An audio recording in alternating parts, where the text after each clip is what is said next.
My son-in-law, Brandon, patted my shoulder during what they called a family intervention. He said I was too old to manage my own money. My daughter, Alicia, just nodded, telling me the senior living home they found was lovely. I just sat there quietly. I let them finish their entire presentation. When they left, I went to my basement and opened a locked safe they didn't know existed. My name is Amos Freeman, and I am 74 years old. And on a quiet Tuesday morning, my small, orderly world began to fracture. It started with something simple: groceries. I had been ordering them online every week since my Lucille passed. I typed in my credit card number, the same one I've used for 20 years, and clicked confirm. Payment declined. I tried again. Insufficient funds. A chill, one that had nothing to do with the old air conditioner rattling in the window, crept up my spine. Insufficient funds. That was impossible. I am an accountant. I spent 50 years of my life making sure the numbers always added up. My retirement savings were enough to last me another 20 years comfortably. I picked up the phone and called the bank. I was on hold for 10 minutes listening to a tiny jazz loop that grated on my nerves. Finally, a young man, his voice cracking with inexperience, answered, "Fulton County Bank. How can I help you?" I explained the situation. "My name is Amos Freeman. My card was just declined for groceries. I have more than enough in my savings to cover a carton of milk." I heard the clacking of keys. A long pause. Mr. Freeman, I'm seeing a flag on your account." "A flag? What kind of flag?" "I haven't flagged anything. It just says, account frozen pending review." "Sir, it looks like a request was put in by an Alicia Hayes. It says she has power of attorney." "She does not," I said, my voice dropping. "She is listed as my emergency contact. Nothing more." "I'm sorry, sir, but my screen shows the account is locked. We received documentation. There's nothing I can do from my end." "A letter has been mailed to your address explaining the next steps." "So, you're telling me I can't access my own money, my pension, my Social Security?" "Not at this time, sir." I hung up the phone. I didn't slam it. I placed it down very, very gently. The anger was so cold, it was almost peaceful. Just then, the front door opened. I didn't even have to look up. Only 2 other people had a key. My daughter, Alicia, walked in, followed by her husband, Brandon. Alicia, my only child, the girl I'd taught to ride a bike, looked at me with that familiar, weary impatience. Brandon, my son-in-law, a white real estate broker who always talked too fast and smiled too wide, didn't even bother to say hello. He marched straight into my living room, pulled a measuring tape from his pocket, and started measuring the bay window. This window was where Lucille used to sit every morning with her coffee, watching the cardinals in the yard. Brandon was tapping the glass, leaving fingerprints. "Single-pane glass," he muttered, shaking his head. "Terrible for energy efficiency. This whole wall will probably have to be opened up. We'll get a much better price if we stage it right." "Staging it," I said. "Staging it for what?" Alicia walked over, placing her purse on Lucille's polished dining table as if it were a hotel lobby. "What is going on with my bank account, Alicia?" I asked. My voice was dangerously flat. She sighed the long-suffering sigh of someone carrying a heavy burden. "Dad, we had to do it. It's for your own safety." "My safety," I repeated. "I'm trying to buy groceries, not illegal firearms." Brandon finally turned around. He tucked the measuring tape into the pocket of his expensive blazer. "Amos," he began, using that condescending tone I despised, "we can't let you just throw your savings away. You sent $5,000 to some Nigerian charity last week." He said Nigerian like it was a dirty word. $5,000. The anger in my chest began to simmer. "That was not a charity," I said, my teeth clenched. "That was Yi, Lucille's niece. She needed kidney surgery." "Dad," Alicia cut in, "how do we even know that's real? You could be getting scammed. You're not as sharp as you used to be." "That was Yi," I repeated slower this time. "Lucille's sister's girl in Lagos. She needed a kidney transplant. I told you this, Alicia. I showed you the emails from the hospital." Alicia waved her hand dismissively. "Dad, those emails looked fake. The spelling was all over the place. They see an old lonely man." "They see family," I interrupted. "Something you seem to have forgotten. It was Lucille's dying wish that I look after her sister's family." "And that's the problem," Alicia snapped. "You're living in the past. You're sentimental. Brandon and I, we live in the real world. And in the real world, you just threw $5,000 into a scam, not as sharp." I felt the blood rush to my head. I balanced the books for Fulton County for 35 years. Don't you dare talk to me about being sharp. That's exactly the problem, Dad. Alicia's voice rose. You used to be an accountant. Now you're a 4-year-old man living alone, forgetting things. That's why we're here, Dad. We filed for a conservatorship. The word hung in the air. Conservatorship? Like I was a child, an incompetent fool who couldn't be trusted to tie his own shoes. Brandon put a comforting hand on his wife's shoulder. It's just a formality, Amos, to protect you from yourself. A doctor is coming on Wednesday for an evaluation, and from now on, we'll be managing your finances, just to keep everything safe. Safe? I repeated. The word now tasted like poison. Alicia tried a smile, a brittle thing that didn't reach her eyes. Look, Dad, we're not doing this to hurt you. But Brandon wasn't that subtle. He pulled a glossy brochure from his briefcase and tossed it onto my coffee table, right on top of my wedding photo with Lucille. The bright, cheerful colors looked obscene in my quiet, memory-filled room. We even found you a fantastic place, he said, his voice full of fake enthusiasm. Peach Blossom Senior Living. Very secure. Nurses on call 24/7. You'll love it. I stared at the cover. A smiling, white-haired couple was playing checkers on a perfect green lawn. It was a prison just painted in pastel colors. I picked up the brochure. The paper was thick, expensive. Peach Blossom, I read aloud. That's in Covington. That's an hour away from my home. It's the best one, Dad, Alicia said. It's not about the distance. It's about the quality of care. You won't have to worry about a thing. And we won't have to worry about you, Brandon added, trying to sound helpful. He then looked around my living room again, his gaze lingering on my furniture, on Lucille's favorite armchair, on the family photos over the fireplace. And we'll take care of selling this place, he announced. It's way too big for you anyway. The market in this neighborhood is hot. We just saw a smaller place down the street, a real fixer-upper, go for $800,000. This one, he whistled. This one could easily clear $1 million. $1 million? So that was the number. That was the price of their concern. They wanted my home. The home Lucille and I bought in 1978. The home we brought Alicia back to from the hospital. The home where every scratch on the floorboards told a story. They wanted to erase it all for a commission check. And just like that, the final piece clicked into place. The bank, the suspicious activity lie, the conservatorship, the evaluation, and now the house. This wasn't concern. This wasn't protection. This was a hostile takeover. They didn't see a father. They saw an obstacle. They didn't see a home. They saw a fat commission check. I looked at Alicia, the girl I used to swing in the park, the girl I taught to drive. I looked into her eyes, searching for any sign of the child I knew. But I saw nothing. Nothing but a cold, hard greed, poorly disguised with fake pity. They thought I was finished. A confused old man, easy to push aside. So I said nothing.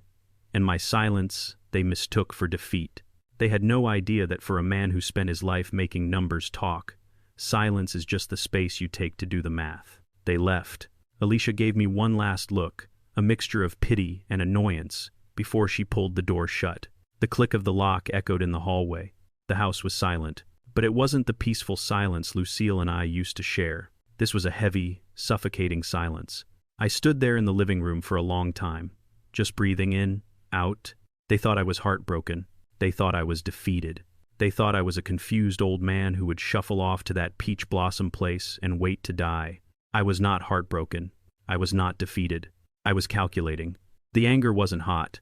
It was ice cold. It was the clear, sharp focus that comes when a problem has finally been defined.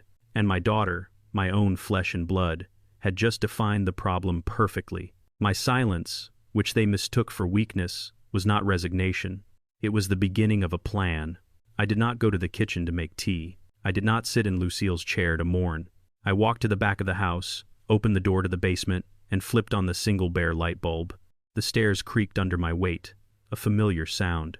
The basement smelled of damp earth, old wood, and history. Alicia and Brandon hated the basement. They said it was creepy and full of junk. The last time Alicia was down here, she was a teenager looking for old Halloween decorations.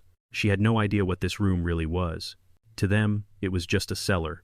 To me and to Lucille, it was a vault. The main area was filled with what they expected. Dusty boxes of old clothes, Lucille's canning supplies, my old gardening tools. But in the far corner, behind a stack of old tires from my 1995 Buick, sat a heavy, dark, gray steel cabinet. It was bolted to the concrete floor. Brandon had seen it once. I told him it was where I kept flammable liquids for the lawnmower. He believed me. He never looked twice. I pulled a small, unassuming key from the ring I kept in my pocket. This key looked like it belonged to a simple padlock. It did not. It slid into a recessed lock on the side of the cabinet. I turned it, and with a heavy thunk, the bolts retracted. I swung the heavy door open. Inside there were no tools, no flammable liquids, no stacks of cash. There was just a single shelf, and on that shelf sat a thick, leather-bound ledger. It was black, with no markings on the cover. Next to it was an old black flip phone, the kind people call a burner phone. Now I picked up the ledger. The leather was worn smooth by my hands and Lucille's. I ran my thumb over the spine. Alicia and Brandon thought I was a simple accountant. They thought I spent my life checking spreadsheets for Fulton County. They pictured me as a glorified bookkeeper, a nobody with a pension. They were fools. I was an accountant for Fulton County, but my real job, the one I did for Lucille's father, was different. My job wasn't just to check the numbers. My job was to make sure the numbers were right for the right people. In the Atlanta of the 60 seconds and 70 seconds, when our people were fighting for every scrap of dignity, numbers were weapons. Numbers decided who got loans, which districts got funding, whose businesses survived. And I was the man who kept the real books. The books that showed where the money really went. The books that powerful men, both black and white, would have killed to see. And Lucille, they thought she was just a nurse. They had no idea who her father was. They had no idea of the power he wielded in this city. A power built not on politics, but on respect and fear. Lucille was his eyes and ears, and I was his left hand. That legacy, that power, was something Alicia and Brandon had no interest in. They were too busy chasing Brandon's commissions, trying to blend into his white suburban world. They had forgotten who they came from. They had forgotten who I am. I opened the ledger. The pages were filled with my own neat, precise handwriting. Names, dates, numbers, favors owed, debts paid, promises kept. It was a history of Atlanta that you would never read about in a textbook. I flipped through the pages, past names of men who were now street names, of men who were now legends, until I found the section I needed. There it was. Riley Quentin. Quentin was just a boy when I last saw him, running around his father's law office. His father, Thomas Riley, had been our lawyer, our shield. Thomas had been dead for 10 years, but he had taught his son well. I picked up the flip phone. I pressed the power button. The small screen glowed to life. Full battery. I always kept it charged. I opened a new text message. I typed in Quentin's private number, a number I had memorized 20 years ago. My message was 5 words. Riley, need to talk. I did not say I'm in trouble. I did not say I need help. I did not say my children are trying to steal my house. I gave a name, a command, and a time. I hit send. The phone was silent. I stood there in the damp, cool air of the basement, the smell of concrete and history all around me. I waited 1 minute, 2 minutes. Then the phone vibrated in my hand. A new message. Old spot. 300p. I closed the ledger and placed it back on the shelf. I locked the steel cabinet. I turned off the basement light and slowly climbed the stairs. The old creak of the wood sounding different now. It no longer sounded like decay. It sounded like a machine waking up. Alicia and Brandon thought they were dealing with a frail old man. They thought they had until Wednesday when their doctor would arrive. They had no idea.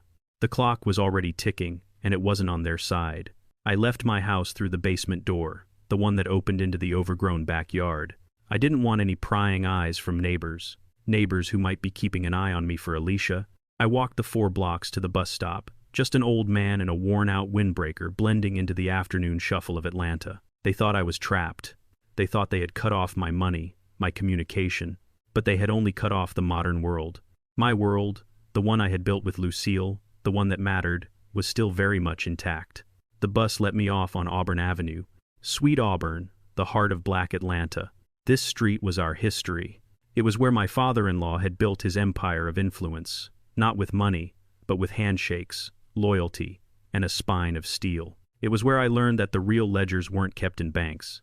I walked past the new condo developments, past the trendy cafes, but I wasn't going to any of them. I stopped in front of a small, unassuming storefront, Vintage Cuts. The sign was old, the paint peeling, but the glass was clean. It was one of the oldest barber shops in the city. I didn't go in the front door. I walked down the narrow alley on the side, past the humming air conditioners, and pushed open a heavy steel door marked Deliveries. It opened into a narrow staircase. I climbed, my knees complaining but my resolve firm. The air grew warmer, smelling of old wood and sweet tobacco. At the top, a simple wooden door. I knocked twice, paused, then knocked once more. The door opened immediately. A young man stood there. Not a boy, but a man of about 35, with sharp eyes and a suit so perfectly tailored it probably cost more than my car. He stepped back without a word, holding the door open. "Freeman," he said, his voice a low, respectful baritone. "Quentin," I nodded, stepping inside. The room wasn't a law office. It was a private study. Bookshelves lined every wall, filled with law books, history books, and signed photographs of civil rights leaders. His father, Thomas Riley, had used this room as his real office, his sanctuary. Quentin had preserved it perfectly. He gestured to one of the high-backed leather chairs. "I have to admit, sir, I thought you were fully retired." "I thought so too," I said, sitting down. I didn't waste time. I pulled the letter from the bank out of my pocket, the one I'd found in my mailbox after my call. It detailed the freeze and the pending review based on a petition from my daughter. I handed it to him. Quentin put on a pair of sleek, horn-rimmed glasses and read it. His expression didn't change, but I saw a muscle in his jaw tighten. "A conservatorship," he said, placing the letter on his desk. "They're claiming you're incompetent. Suspicious activity." He looked up at me. "Your daughter, Alicia Hayes, and her husband, Brandon Hayes. They were at my house this morning," I said. "They told me they have a doctor coming on Wednesday for an evaluation. They're moving to sell my house." Quentin leaned back in his chair, tapping a pen against his desk. "They've filed an emergency petition. It's fast-tracked. They're alleging elder financial abuse, that you're the victim of it, and that you're a danger to yourself. They're building a case that you're paranoid and confused." "The $5,000, I said. Quentin nodded. I saw the wire transfer flag. "Yi Adabio in Lagos, your niece-in-law. She needed a kidney transplant. I have the hospital records." "They're painting it as a classic Nigerian prince scam," Quentin said, his voice laced with disgust. "It's a textbook move. Isolate the elder, control the finances, then liquidate the assets. And Brandon Hayes, he's a real piece of work. I pulled his file the moment I got your text. He's not just ambitious, he's drowning." "Drowning?" "He's leveraged to the hilt. 2 bad investments in commercial real estate. He's in debt for over $300,000 to some very impatient developers. He needs cash, Mr. Freeman. And your house in that rapidly gentrifying neighborhood? It's his lifeline. So, he convinces my daughter I'm crazy," I said. It wasn't a question. "Exactly," Quentin said. "He's the driving force. She's the emotional leverage. They get you declared incompetent. He becomes your conservator, and he sells the house to pay off his debts. By the time anyone figures it out, the money's gone and you're in Peach Blossom senior living." I sat there, letting the cold, hard facts settle. "So, what's our move?" Quentin opened a file. "The hearing for the emergency conservatorship is set for this Friday, 10 Fulton County Probate Court. That fast? They're claiming you're in immediate danger to your own welfare. They want it pushed through before you can mount a defense. They're counting on you being exactly what they say you are. Old, confused, and alone." He paused, then looked at the file. "And they got the judge they wanted, Robert Barnett." I felt the corner of my mouth twitch. It wasn't quite a smile. "Barnett," I repeated. "Robert Barnett." Quentin looked up, catching my tone. "You know him." "You could say that," I said. "I've known him since he was little Robbie. His father, Judge Tood Barnett. Tood and my father-in-law were closer than brothers. They marched together. They bled together.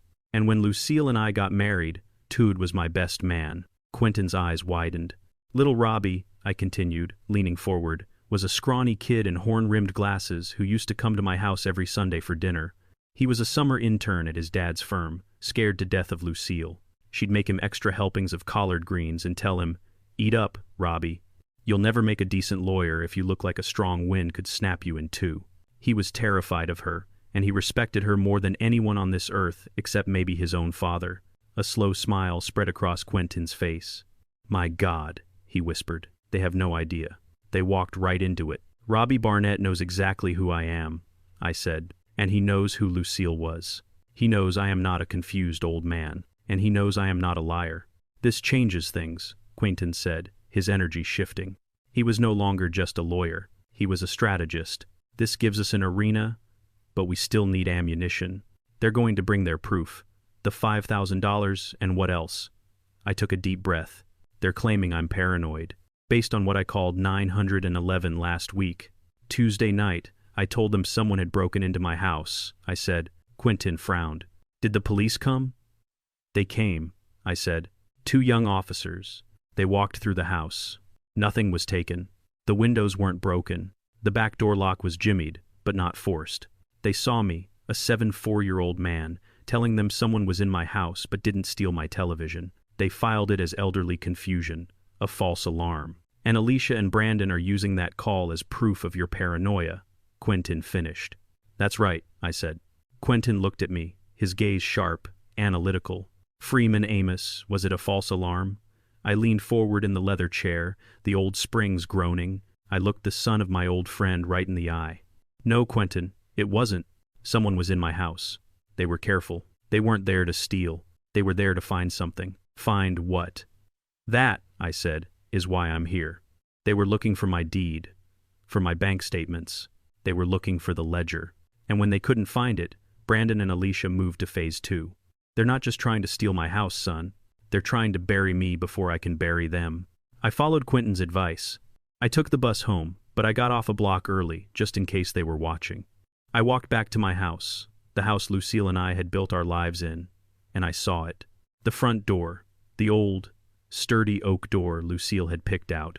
The brass lock, the one I'd installed myself in 1983, was gone. In its place was a shiny new silver deadbolt, a cheap one. My key slid into the keyhole and stopped.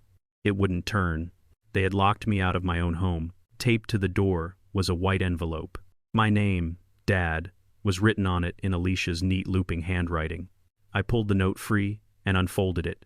Dad, it read, we had to change the locks. We can't have you wandering off, and we don't know who you might let in. It's for your safety. We have the new key. Just call us when you need to get in or out, and we'll come right over. We'll be seeing you for your appointment tomorrow. The word love was a slap in the face. They hadn't just locked me out. They were treating me like a prisoner, a child.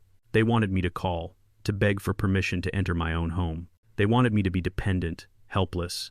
I felt the cold anger rise, but I pushed it down. This was not the time for emotion. This was the time for calculation. I calmly folded the note, put it in my pocket, and walked around the side of the house into the overgrown alley that separated my property from my neighbors. I walked past the trash cans to the back of the house. Hidden behind a thick, overgrown azalea bush that Lucille had always called her green monster was the old cellar door, a heavy slanted wooden door that led straight to the basement. Brandon, with his flimsy measuring tape and his talk of curb appeal, had probably never even seen it. I pulled the old iron ring. The door groaned in protest, but it lifted. I stepped down into the familiar darkness, into the smell of damp earth and history. I pulled the door shut behind me, plunging the stairwell into blackness before finding the light switch. I was home. I went straight to the burner phone and called Quentine Riley. They've changed the locks on the front door, I said. No preamble. I heard him sigh. Faster than I expected. He's desperate. Where are you? I'm inside. I used the basement entrance. A short laugh from Quentin. Of course you did. Okay, Mr. Freeman, this is good. Let them think they've got you cornered. Don't call them. Don't show them you can get in. Let them think you're locked out and confused. Tomorrow, when that doctor comes, I want you to be the confused old man they're paying him to find. Play dumb? I asked. Not dumb, Quentin corrected. Play heartbroken. Play lost. You're a man who just lost his wife, and now his children are taking over. You're sad. You're a little vague. When he asks you about the $5,000, you tell him about Yi, but you sound unsure, as if you're wondering if you were scammed. Let him write his report. Let them build their case on a foundation of lies. And what are you doing? I asked. I'm working on Mr. Hayes. Quentin's voice turned sharp. He's left a trail of breadcrumbs a mile wide. Just play the part, Mr. Freeman.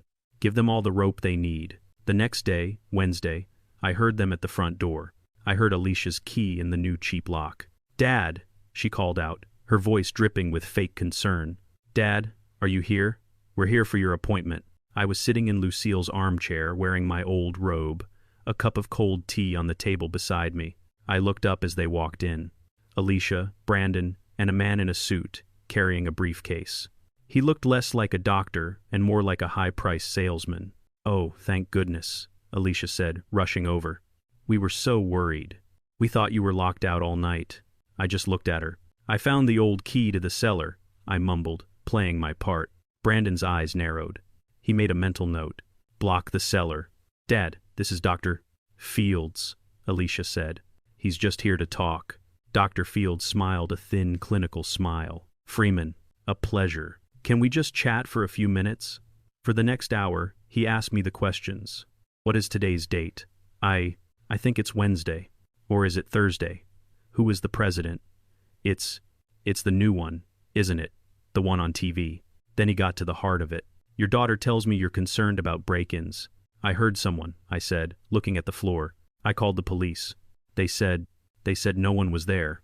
"And you sent a large amount of money to Africa," he said, his pen hovering over his notepad. "It was for Lucille's niece," I insisted, but I let my voice waver. "She needed an operation." "I think it was real." Alicia sighed. She said it was a scam. "I see, Doctor," Fields said, scribbling. Alicia and Brandon stood in the kitchen doorway watching.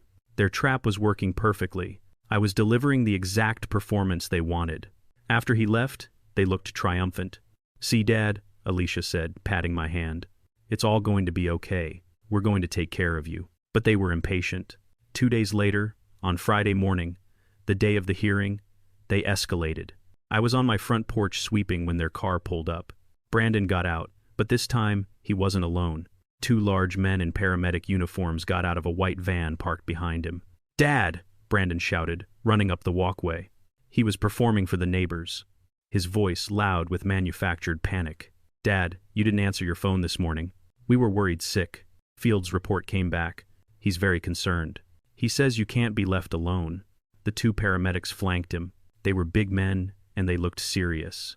"Freeman," the taller one said, his hand on a radio. "Your son has authorized an involuntary psychiatric hold. We're here to take you to the hospital for evaluation for your safety." This was it. They weren't waiting for the judge. They were going to have me committed before the hearing, ensuring I couldn't even show up to defend myself. I held the broom tighter.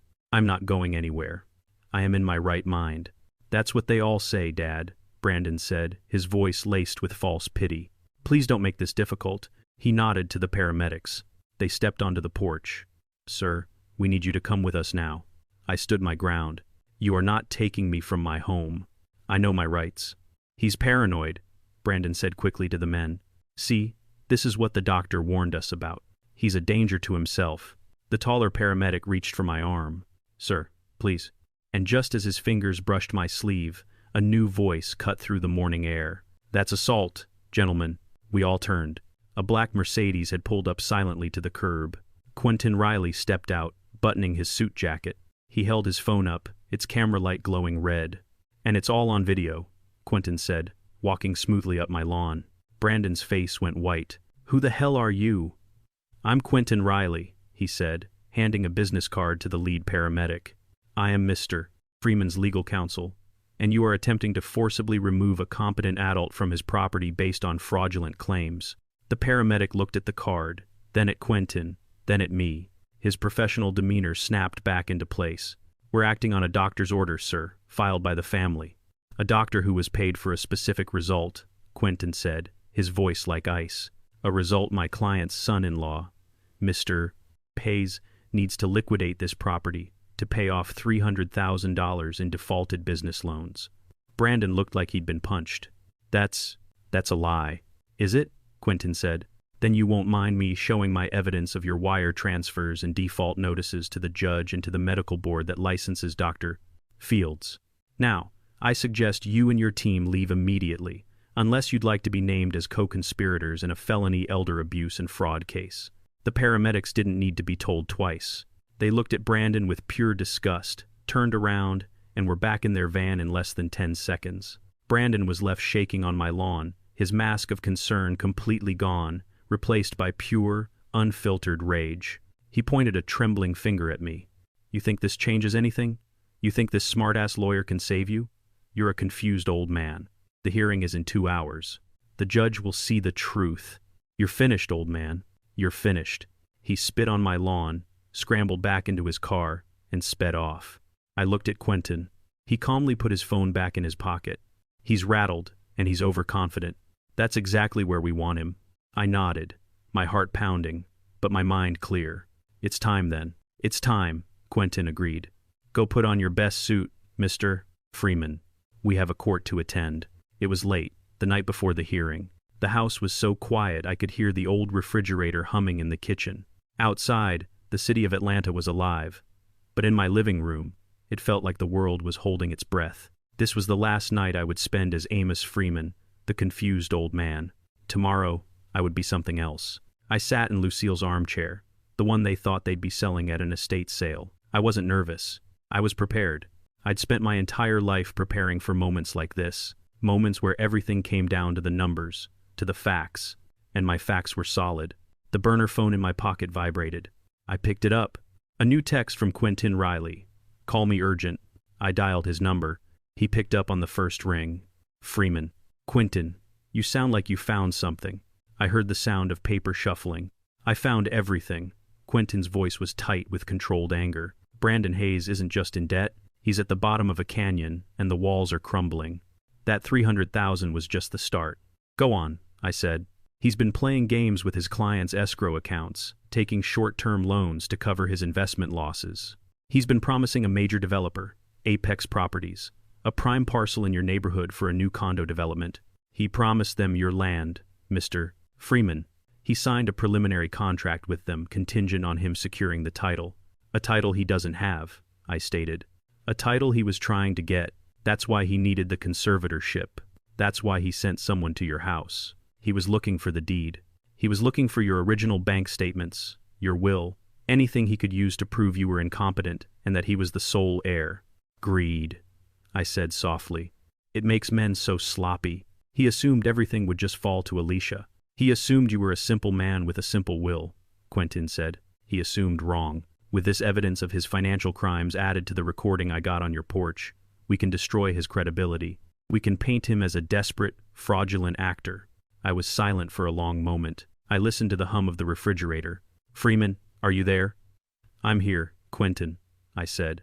You've done good work. His motives are clear, but there's something else. Something you need to know before we walk into that courtroom.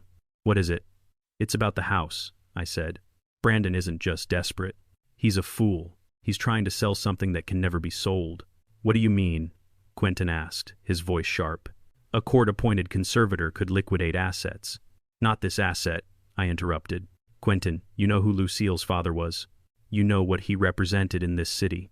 When Lucille and I bought this house in 1978, it wasn't just a home. It was a promise. I leaned back in the chair, remembering Lucille. She was her father's daughter. She never trusted banks, and she never trusted politicians. She'd seen too much. She'd seen how our people's homes were stolen, rezoned, or taken for pennies by the city. She always told me, Amos, the only thing they can't take from you is what you've already given away. What did you do, Mr. Freeman? Quentin's voice was barely a whisper. We set up a trust. Back in 1972, before we even bought this specific house, we established the Freeman Family Heritage Trust. A trust? Quentin repeated. It's ironclad. I don't technically own this house. I am the lifetime trustee. I have the right to live here undisturbed until the day I die. I control the property. I maintain it, but I do not hold the title in my name. I could hear Quentin typing furiously on his computer, searching the county records. I see it, he said, his voice full of awe.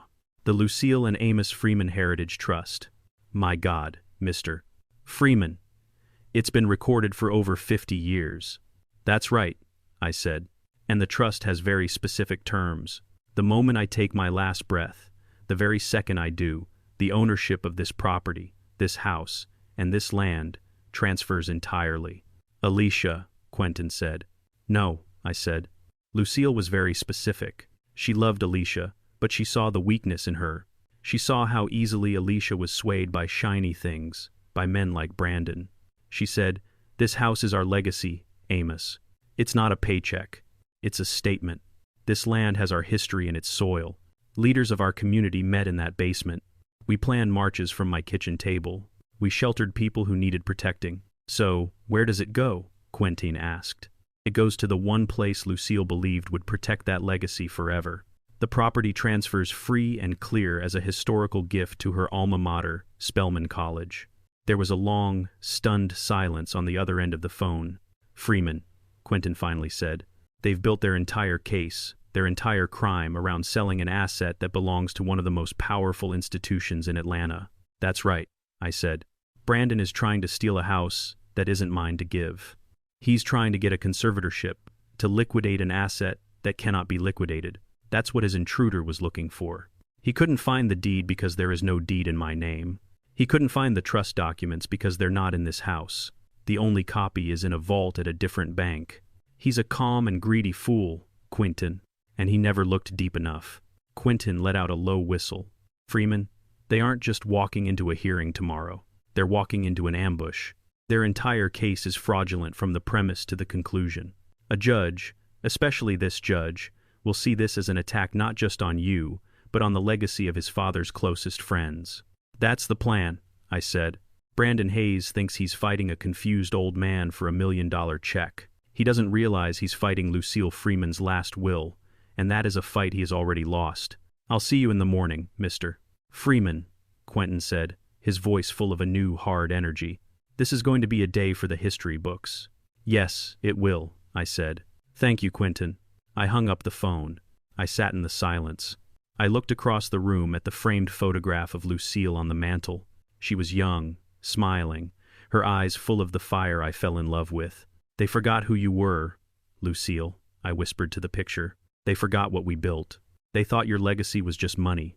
Tomorrow we remind them. I stood up, my knees cracking, and walked to my bedroom. I opened the closet, pushing aside the old sweaters and the worn-out windbreakers. I reached to the very back, past the clothes I wore every day, and pulled out a heavy canvas garment bag. I unzipped it. Inside, protected by the darkness, hung a three-piece suit, charcoal gray, perfectly pressed, the one I had worn to Lucille's funeral. The one I had worn when I buried my best friend, Tude Barnett. It's been a long time since I wore this, I said to the empty room. I think it's time. Quentin Riley and I arrived at the Fulton County Probate Court at 9:30 a.m. The hallways were a dull beige, smelling of floor wax and stale coffee. They were designed to make you feel small, to make you feel like a case number, not a person. This was their territory. This was their machine.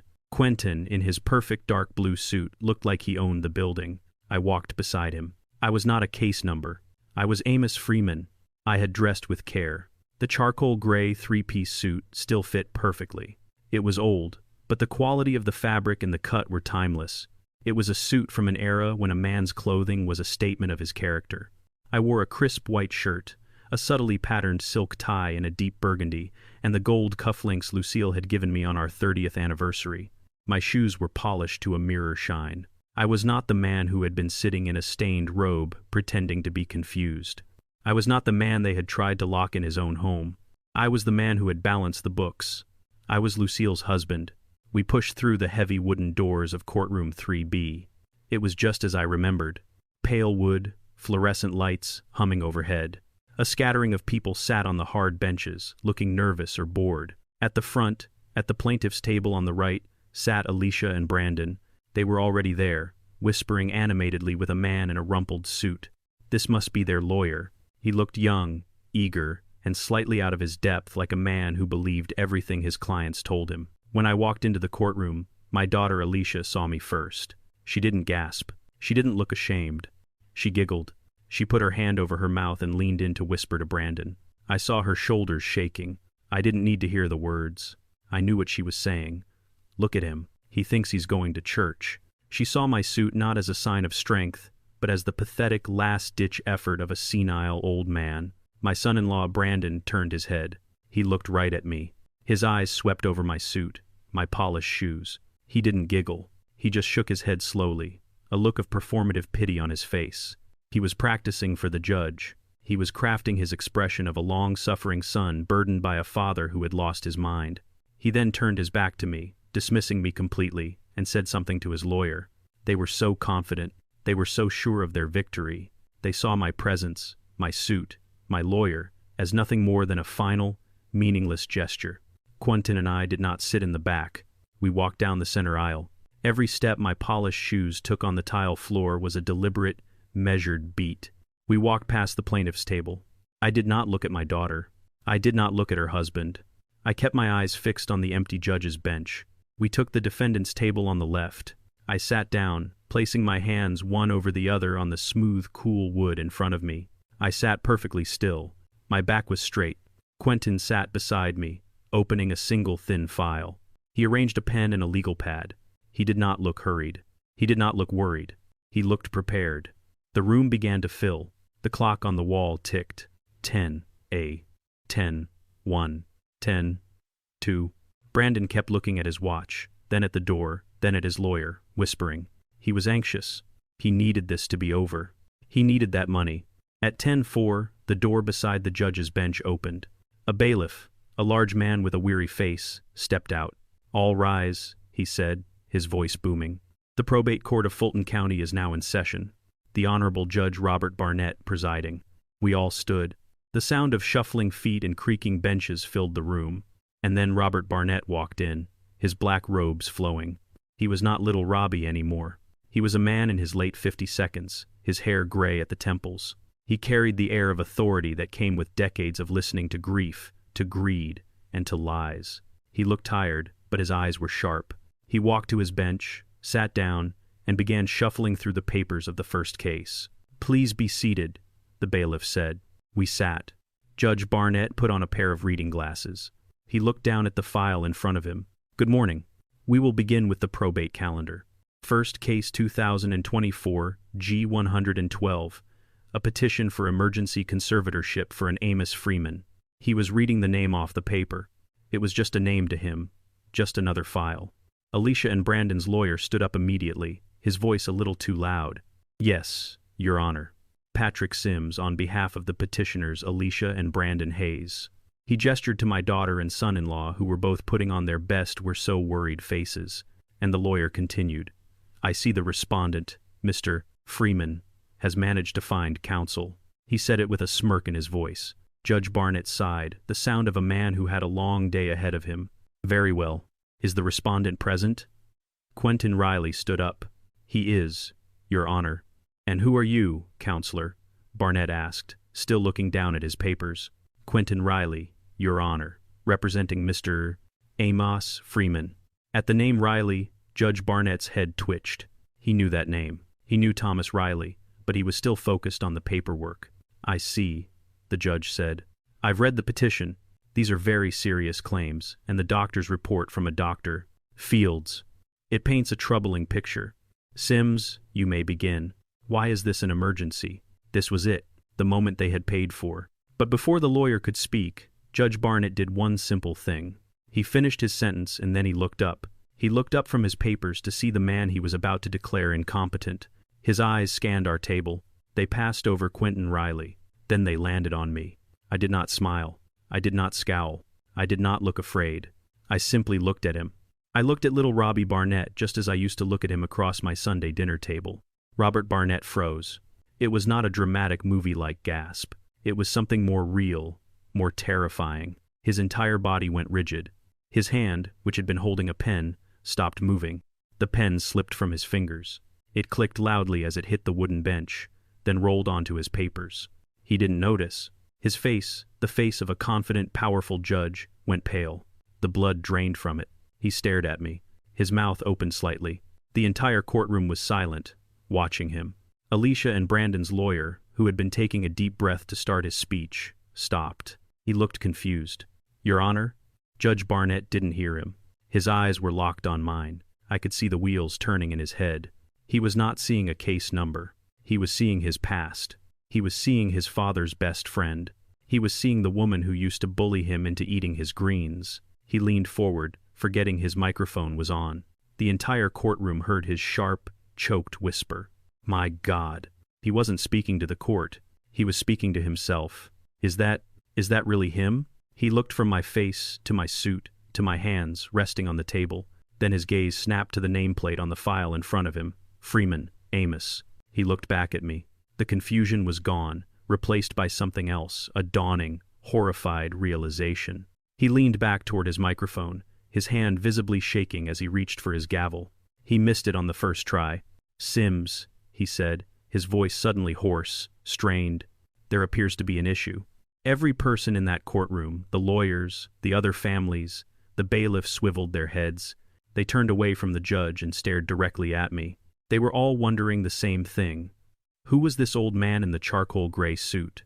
Alicia and Brandon were staring too. Their smugness was gone, replaced by a sudden, sickening confusion. "Dad," Alicia whispered, her voice loud in the silence. "What's going on?" They had no idea who I was. They had no idea who he was. They had no idea what they had just done. Judge Barnett gripped the edges of his bench. He looked for one long second at Alicia and Brandon. They were still staring at him, utterly bewildered by his reaction. Then his gaze, now hard as flint, moved to their lawyer. "Mr. Sims," Judge Barnett said, his voice now a low, dangerous rumble. "You have the floor. You filed this emergency petition. You had better explain to this court in excruciating detail why you have brought this matter before me." The lawyer, Sims, was a shark in a cheap suit. He smelled blood, or in this case, a quick and easy win. He was oblivious to the undercurrents in the room. He only saw a judge who seemed agitated, which he probably mistook for being upset at me. "Thank you, Your Honor," Sims said, puffing out his chest. He grabbed a stack of papers from his table. "This is, as you noted, a tragic but straightforward case of elder cognitive decline." He started to pace, a move he must have seen in a movie. "Amos Freeman," he said, pointing at me without looking at me, "is a 74-year-old man, a respected former county employee, now sadly in a state of advanced decline. His loving daughter and son-in-law, my clients," he gestured to Alicia and Brandon, who both put on their masks of solemn concern, "have stepped in to protect him from himself." "Protect him from what, Mr. Sims?" Judge Barnett asked, his voice flat. "From his own delusions, Your Honor, from his paranoia, from the predators who prey on the elderly. I direct your attention to Exhibit A in the petition. A bank transfer dated 2 weeks ago for $5,000 sent to a Nigerian prince scam." A few people in the back of the courtroom murmured. Sims smiled. He had them. $5,000 of his retirement savings, Your Honor, gone just like that. When his daughter, Mrs. Hayes, questioned him about it, he became belligerent, claiming it was for a sick relative. A classic textbook justification. "And there's more," Sims continued, warming up. Exhibit B. A 911 call transcript from last Tuesday. Freeman called the police claiming, and I quote, "someone was in his house." The police did a full sweep. Nothing was taken. Nothing was disturbed. The officer's report, which you have, concludes, "Subject appears confused and paranoid. A false alarm. A delusion." Brandon was nodding gravely. Alicia was dabbing at a dry eye with a tissue. It was a perfect performance. "And finally, Your Honor," Sims said, going for the kill. Exhibit C. The expert medical report from Dr. Alan Fields, a respected geriatric psychiatrist. Fields, after a thorough in-house evaluation, concludes that Mr. Freeman is suffering from cognitive impairment consistent with early-onset dementia. He states, and I quote, "Mr. Freeman is no longer capable of making sound financial or medical decisions and represents a danger to his own welfare." Sims clasped his hands in front of him. "Your Honor, my clients are heartbroken. They love this man, but they cannot stand by and watch him be scammed out of his life savings. They cannot watch him live in a state of paranoia. They are asking this court to grant this conservatorship so they can do one simple thing: protect him, so they can sell his oversized, unmanageable home and use the proceeds to move him to a high-quality, secure facility, Peach Blossom Senior Living, where he can be safe and cared for." He sat down. He looked at Brandon and Alicia and gave them a subtle, confident nod. He believed he had just won. The courtroom was silent. Judge Barnett sat there, his face unreadable. He looked down at the report from Dr. Fields. He tapped it once with his finger. "Thank you, Mr. Sims," the judge said, his voice cold. He then turned his full attention to our table. "Riley," he said, "your client has been accused of being paranoid, delusional, and incompetent. How do you respond?" Quentin Riley stood up. He was calm. He was still. He did not pace. He stood in one spot, radiating a confidence that made Sims's performance look like a high school play. "Your Honor," Quentin began, his voice clear and precise. "We respond by moving for an immediate dismissal of this entire petition on the grounds of perjury, conspiracy to commit fraud, and felony elder abuse." Sims jumped out of his chair. "Objection, Your Honor. That is baseless. It's an insult." Judge Barnett slammed his gavel. "Sit down, Mr. You had your say. Now Mr. Riley will have his." He looked at Quentin. "Those are very serious accusations, Mr. Riley. You had better have more than words." "I do, Your Honor," Quentin said. "Let's address Mr. Sims's evidence piece by piece. First, Exhibit A, the alleged Nigerian prince scam." He placed a document in front of the court clerk. "This is Defendant's Exhibit 1. It is a notarized affidavit from Dr. Kioma Okiki, Chief of Transplant Surgery at Lagos University Teaching Hospital, and a sworn statement from Ms. Mrs. Yi Adabio, Mr. Freeman's great-niece, by marriage. They confirm the $5,000 was an emergency payment for a kidney transplant that saved Ms. Adebayo's life. The surgery took place 11 days ago. It was a success. It was not a scam, Your Honor. It was an act of compassion." I saw Alicia flinch. Her eyes widened. "He actually found them," she whispered to Brandon. Brandon's face was starting to lose its color. "Second," Quentin continued, his voice gaining strength. "Exhibit B, the paranoid delusion about a break-in." He placed another document down. "This is Defendant's Exhibit 2. It is a sworn confession from a Mr. Michael Rohr, a locksmith with a criminal record. Rohr has confessed that he was paid $2,000 in cash by Mr.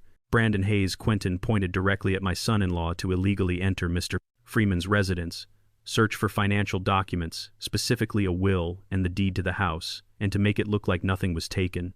The 911 call wasn't a delusion, Your Honor. It was the only reason Mr.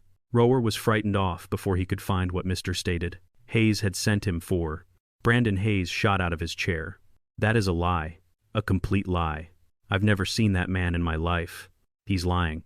Judge Barnett slammed his gavel so hard the entire courtroom jumped. "Hayes, you will sit down and you will be silent, or I will have the bailiff remove you. This is your one and only warning." Brandon sat, his face now a sickly shade of gray. He was sweating. Alicia was staring at her husband, her mouth open in horror. Brandon, what did he just say? You hired someone to break into my father's house? He's lying, baby. He's lying," Brandon hissed, but his eyes were darting toward the exit. And finally, Quentin Riley said, his voice cutting through their panicked whispers. "Exhibit C, the expert report from Dr. Alan Fields claiming my client is incompetent, and the failed illegal attempt to have Mr. Freeman involuntarily committed this very morning, an attempt I personally witnessed." He held up a small digital audio recorder. "This is Defendant's Exhibit 3. It is a full, high-definition audio recording of the confrontation on Mr. Freeman's porch less than 3 hours ago. I will not play it all, Your Honor, but I will direct you to a key moment." Quentin pressed a button. Brandon's voice, loud, clear, and filled with rage, filled the silent courtroom. "You think this smart-ass lawyer can save you? You're a confused old man. The hearing is in 2 hours. The judge will see the truth. You're finished, old man. You're finished." Quentin pressed pause, and in the moments just before that, Mr. Hayes admitted on this same recording to his plan and to illegally changing the locks on Mr. Freeman's home to keep him controlled. "I ask you, Your Honor, does that sound like a heartbroken son-in-law? Or does it sound like a criminal furious that his plan has been discovered?" Sims, the lawyer, looked like he was going to be sick. He was staring at his clients, his face pale with the realization that he had been lied to, that he had built his entire case on a mountain of perjury. "Your Honor," Sims stammered, "I was not aware of." "And as for Dr. Fields," Quentin continued, "we have already faxed this recording and Mr. Rohr's confession to the State Medical Board. I suspect Dr. Fields' expert opinion will be under review by the end of the day." The room was electric. The people in the back were leaning forward, mesmerized. This was not a boring probate case. This was an execution. Alicia had her head in her hands. "Oh my God, Brandon, what did you do? What did you do?" "Shut up, Alicia." "Just shut up," Brandon snapped, his mask of civility completely gone. Quentin Riley let the silence hang for a beat. He looked at the judge. "Your Honor," he said, his voice dropping. "As you can see, this petition is not about concern. It is not about safety. It is a malicious, fraudulent attempt by Mr. Dadded, Brandon Hayes, to gain control of my client's assets, to pay off his own massive spiraling debts." He held up one final single sheet of paper. "And that, Your Honor, brings us to the entire basis of their petition, the true target, the house, which is where this disgusting family dispute officially becomes a criminal conspiracy of astounding stupidity." Quentin Riley let that accusation hang in the air. A criminal conspiracy of astounding stupidity. Brandon Hayes was vibrating with rage and panic. "He's bluffing, Your Honor. He's got nothing.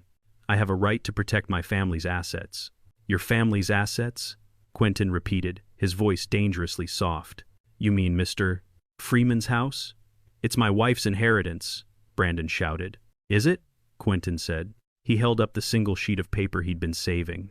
"Your Honor, Defendant's Exhibit 4. This is a copy of a preliminary sales contract signed by Mr.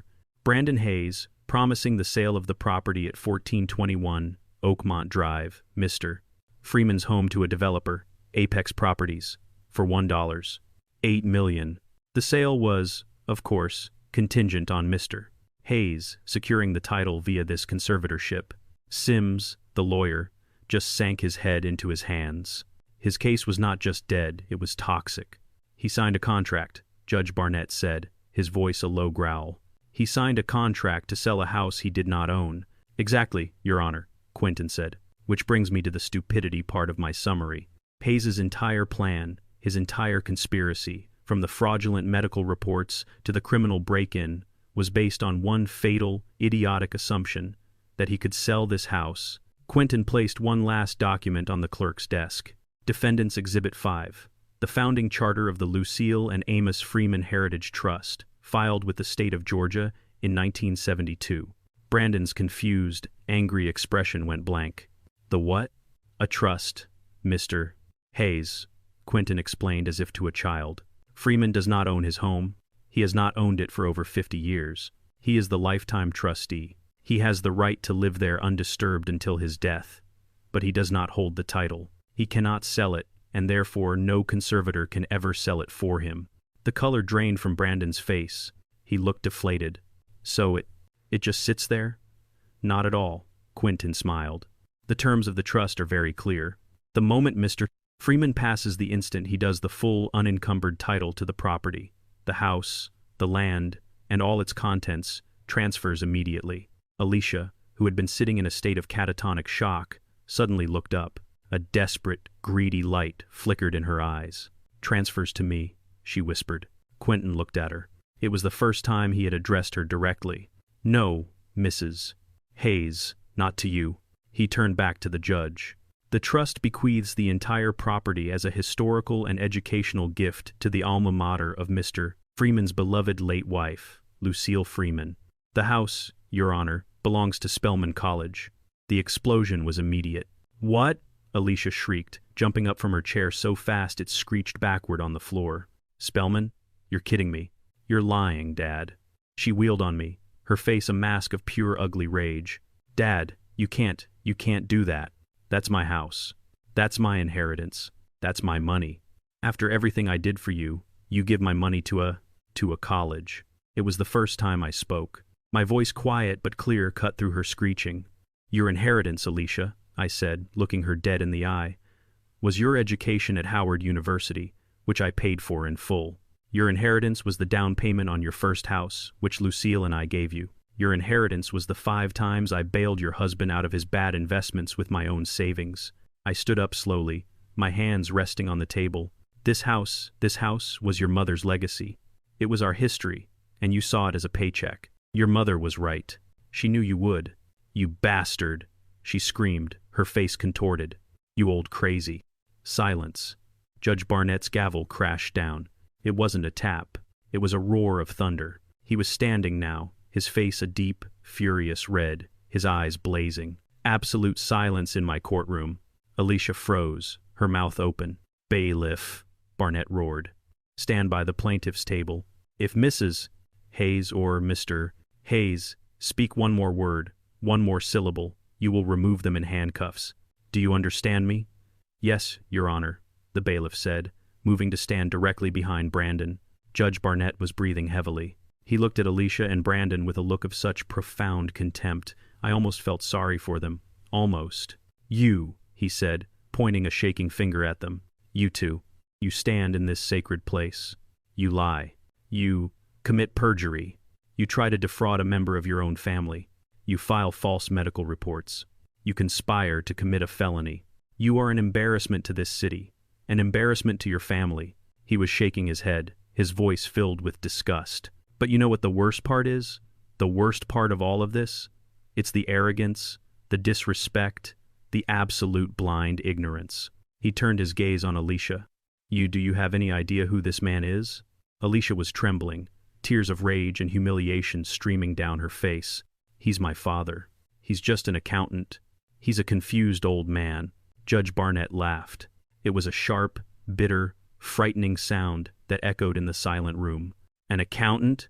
he boomed. "An accountant? Ma'am, you are a fool. You don't even know your own father."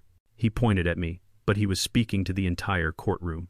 "This man, Uncle Amos, as my father taught me to call him, this man balanced the books for the entire Southern Christian Leadership Conference. This man personally managed the finances for the Atlanta voter registration drives in the 60 seconds. This man single-handedly, with nothing but a ledger and a sharp pencil, exposed 3 corrupt city councilmen in 1982 who were stealing from our school system when no one else, not even the DA, would dare touch them." And the judge was almost shouting now, his voice raw with a passion I had not heard since his father Tud was alive. "This man sat at his Sunday dinner table with my father and me, and taught me more about ethics and justice and the true meaning of the law than Harvard University ever did. This man," he said, his voice dropping but losing none of its power, "was my father's best friend. This man held me when my father was buried." He leaned over the bench, his eyes locked on Alicia and Brandon, who looked as if they had been turned to stone. "You didn't just file a petition against a confused old man. You didn't just try to steal a house. You committed fraud against a living, breathing monument of this city. And you did it in my courtroom." He held his gaze for a 10 count. The silence in the room was so total it was deafening. The other people on the benches were staring at me, their mouths open. The bailiff was looking at me with a new profound respect. Judge Barnett finally sat down. He picked up his gavel. "Riley," he said, his voice now calm but utterly final, "your motion to dismiss is granted." Judge Barnett's words echoed in the stunned silence. Motion to dismiss is granted, but he wasn't finished. He looked at the bailiff, who was still standing next to my daughter and son-in-law. "Bailiff," Judge Barnett said, his voice now a calm, cold instrument of the law. "This is no longer a probate matter. This is a criminal one. I am remanding Mr. Brandon Hayes and Mrs. Alicia Hayes into custody on suspicion of perjury, conspiracy to commit fraud, and felony elder abuse. I am also ordering the district attorney's office to open an immediate investigation into their actions, as well as the actions of a Mr. Allen Fields and a Mr. Michael Rohr." The bailiff, who had been waiting for this, unclipped his handcuffs. "Sir, ma'am, please stand up and place your hands behind your backs." Brandon Hayes just stared dumbly. "Wait, what custody? You can't be serious." But Alicia finally broke. The rage, the greed, the arrogance had all dissolved in an instant, replaced by a raw primal terror. She shrieked, a sound that clawed at the air. "No, please, Judge. Please, we made a mistake. It was a misunderstanding." The bailiff took Brandon's arm. Brandon, a man who had built his life on cheap bluster, simply crumpled. He offered no resistance. The fight was gone. He was a hollow man. The bailiff then moved to Alicia, and the metallic final click of the handcuffs locking around Brandon's wrists sent her into a full-blown panic. She lunged, not at the bailiff, but at me. She stumbled, trying to get to my table, her hands reaching out. The bailiff caught her arm. "Ma'am, you need to Daddy, please," she wailed. It was the name she hadn't used since she was a little girl. "Daddy, please tell them. Tell them you don't mean it. Tell them it was a mistake. I'm your daughter. I'm your little girl. Please, Daddy, don't let them do this. Don't let them take me. She was sobbing, her face a mess of tears and makeup. The mask was gone. This was the real Alicia, a terrified, selfish child realizing for the first time that her actions had real, permanent consequences. All eyes in the courtroom turned to me. They were waiting for the confused old man to save his daughter, waiting for the good Christian father to show mercy. I stood up. I looked at my daughter, my only child, as the bailiff gently, firmly pulled her hands behind her back. I looked into her pleading, terrified eyes, and I said nothing. I simply looked at her. I let her see the truth in my face. I was not her daddy. I was Amos Freeman, and the time for mercy was over. "Dad," she whispered, her voice breaking as she understood. "Dad? No, you did this, Alicia," I said, my voice quiet but carrying across the silent room. "You and you made your choice. You chose a house over your father. Now you live with it." I turned away from her. I adjusted the front of my suit jacket, making it hang straight. I looked at Quentin Riley and I nodded once, a nod of profound thanks. He nodded back, a small, satisfied smile on his lips. Then I turned to the bench. Judge Barnett was watching me. The anger was gone from his face. He just looked tired, and he looked proud. "This court is adjourned," he said, banging the gavel one last time. As the bailiff began to lead a sobbing Alicia and a silent, ghostly pale Brandon out a side door, Judge Barnett spoke again, his voice now soft just for me. "Uncle Amos." I stopped and looked at him. "It is good to see you, sir," he said. "It's been too long." "It has, Robbie," I said, calling him by the name only his family ever used. "It has." "She would have been proud of you today," he said, his eyes glancing up at the ceiling as if he were talking to her, Lucille. "She would have loved the fire. She would have enjoyed it." "I agree. And your father, Tude, he would have been proud of you. You run a fine courtroom, son." A small, sad smile touched the judge's lips. "Thank you, Uncle Amos. Take care of yourself." "You as well, Judge," I said. I turned. Quentin held the low wooden gate open for me. I walked down the center aisle. I did not rush. I did not look back. I heard my daughter's sobs fading as the door closed behind her. Every person I passed, the other families, the lawyers, the court staff, stared at me. They weren't staring at a confused old man. They were staring at Amos Freeman. I pushed open the heavy doors of courtroom 3B and stepped out into the hallway, the sound of the door closing firmly behind me. It was done. The books were balanced. It's been 1 week since the sound of a gavel brought my old life crashing down and built a new one from the pieces. The house is quiet, but it's not the heavy, suffocating silence of that first day. It's the old silence, the one I shared with Lucille. It's the sound of peace. It's the sound of order restored. I'm in the kitchen brewing a fresh pot of coffee when I hear a knock. It's not the aggressive bang of my son-in-law. It's a polite, firm rap. Quentin Riley is at the door, but he's not in his courtroom armor. He's wearing a simple polo shirt. He's holding a small box of pastries. "Freeman," he says, smiling. "I was in the neighborhood. Thought you might like an update." "And some of that coffee I smell," I say, letting him in. We sit at my kitchen table, the one they thought they would sell. "So tell me, son," I say, pouring him a cup. "It's a complete mess for them," Quentin says, taking a sip. "As it should be. Brandon is facing a mountain of charges. Bank fraud, conspiracy, perjury, the felony elder abuse. His developer partners at Apex have cut him loose and are suing him for misrepresentation. He's lost his broker's license. He's finished. He will be going to prison for a long time." "And Alicia?" I ask, my voice steady. Quentin's face softens a little. "She's also facing charges. Perjury, conspiracy. The DA might offer her a deal probation maybe if she testifies against Brandon. But either way, she's lost everything. Her reputation, her credit, her family." I nod slowly, staring into my coffee cup. There's no joy in this, no victory, just the sad, inevitable result of a sum that was always destined to be negative. "The price of greed," I say softly. "It's always higher than you expect." Quentin nods. "They're trying to make bail, but their accounts are frozen. The same accounts they froze you out of."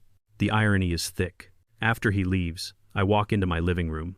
I stand in front of the fireplace, looking up at the photograph of Lucille. She's smiling, her eyes full of fire, just like she was in 1972 when we signed those trust papers. My name is Amos Freeman, and I am 74 years old. I've spent my whole life being quiet, I was a quiet man, a good husband, a reliable father. I thought my retirement would be the same. I thought it meant fading away, becoming invisible. But I learned something. I learned that sometimes your silence doesn't protect you. It just gives the bullies, the greedy, the arrogant, it gives them permission to get louder. My daughter laughed when I walked into that courtroom. She laughed because she thought I was weak. My son-in-law looked away because he thought I was worthless. They both made the same fatal mistake. They mistook my kindness for weakness. They mistook my silence for confusion. They forgot where I came from. They forgot who I was. And most of all, they forgot who she was. They learned that day that even an old accountant, a confused old man, knows how to balance the books. And justice, like numbers, always has to add up in the end. I reach up and gently wipe a speck of dust from the photo frame. "We did it, Lucille," I whisper. "Your legacy is safe. Here is the lesson I learned, the one that stays with me. The greatest mistake a predator can make is to misjudge its prey. My children saw my kindness not as a strength, but as a weakness to be exploited. They mistook my silence not as patience, but as incompetence. They forgot that the quietest man in the room is often the one who has been keeping score the entire time. You must never ever let anyone else define your worth, especially not those who have proven they don't know your value.